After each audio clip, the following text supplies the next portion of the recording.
నాగ సాధువులు ఎవరు? మహాకుంభ్ అనేది ప్రతి 12 సంవత్సరాలకి ఒకసారి సూర్యుని చుట్టూ బృహస్పతి తన ఒక విప్లవాన్ని పూర్తి చేసినప్పుడు నిర్వహించబడే గౌరవనీయమైన మతపరమైన ఉత్సవం. ఈ ఉత్సవం శతాబ్దాలుగా ప్రపంచం మొత్తానికి కేంద్రంగా ఉంది. ప్రత్యేక ఆకర్షణలలో ఒకటి నాగ సాధువులు. నాగ సాధువులు సుదీర్ఘ చరిత్ర ఉంది, ఎందుకంటే వారి వారసత్వం యొక్క సాక్ష్యంగా మొహంజదారో నాణేలు మరియు చిత్రాల్లో చూడొచ్చు. ఈ పురాతన ముక్కలు నాగ సాధువులు పశుపతినాథ రూపంలో శివుణ్ణి ఆరాధిస్తున్నట్టుగా వర్ణిస్తాయి. నాగ సాధువులు వాళ్ళ తీవ్రమైన ఆధ్యాత్మిక అభ్యాసాలకు మరియు ప్రాపంచిక ఆస్తులకు పూర్తిగా త్యజించడానికి ప్రసిద్ధి చెందిన సన్యాసులు. మహాకుంభమేళా సమయంలో వారు భక్తి మరియు తపస్సు స్ఫూర్తికి ప్రతీకగా ముఖ్యమైన పాత్రని పోషిస్తారు. వారి ఉనికి జాతరకు ఆధ్యాత్మిక కోణాన్ని జోడిస్తుంది, యాత్రికులను మరియు పర్యాటకులను ఆకర్షిస్తుంది. నాగ సాధువుగా మారడానికి అపారమైన ధైర్యం మరియు నిబద్ధత అవసరం, ఎందుకంటే వాళ్ళు తమ శరీరాలను అలంకరించుకోవడానికి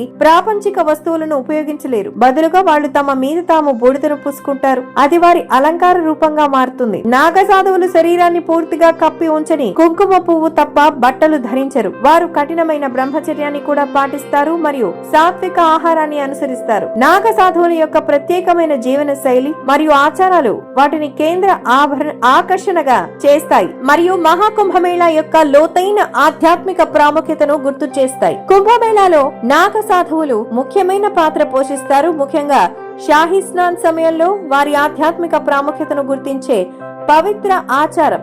పవిత్ర నదులపై సూర్యుడు ఉదయిస్తున్నప్పుడు నాగ సాధువులు వారి సంప్రదాయాలను ప్రతిబింబిస్తూ మంత్రోచ్చారణలు మరి డప్పులు మరియు శంఖధ్వనులతో ఊరేగింపుగా వెళతారు. సనాతన ధర్మాన్ని రక్షించడానికి యోధ సన్యాసులుగా స్థాపించబడినప్పుడు నాగ సాధువుల మూలం ప్రాచీన భారతదేశానికి చెందింది. నాగ సాధువులు దేవాలయాలను రక్షించడానికి కత్తులు, త్రిశూలాలు, గద్దలు, విల్లంబులు మరియు బాణాలు వంటి ఆయుధాలతో నైపుణ్యాలని కలిగి ఉన్నవారు. నాగ సాధువులను ఆక్రమణదారులు మరియు మొఘలు నుంచి శివాలయాలను విజయవంతంగా రక్షించారు. యోధులు మరియు ఆధ్యాత్మిక అన్వేషకులుగా వారి ద్వంద్వ గుర్తింపు నేటికి వారి అభ్యాసాలలో ప్రతిబింబిస్తూనే ఉంది.